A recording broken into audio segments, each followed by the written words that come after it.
Together in 2022, the Tormenta Professional Soccer Stadium in Statesboro has grown immensely. Today, the stadium is still under construction, but the field is up and running. And now the focus is on making the stadium enjoyable for the fans and the community. They're in the process of developing offices, parking lots, locker rooms, and much more open seating for the fans.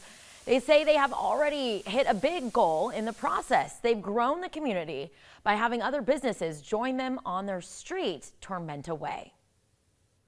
Us as we develop the real estate around the stadium. So when we talk about sort of the growth of where the stadium is, that is part of it because of this really large stadium-centered entertainment, live, work, eat, play district. Businesses like Publix, sit-in restaurants, and a medical center are now right across the street from the stadium.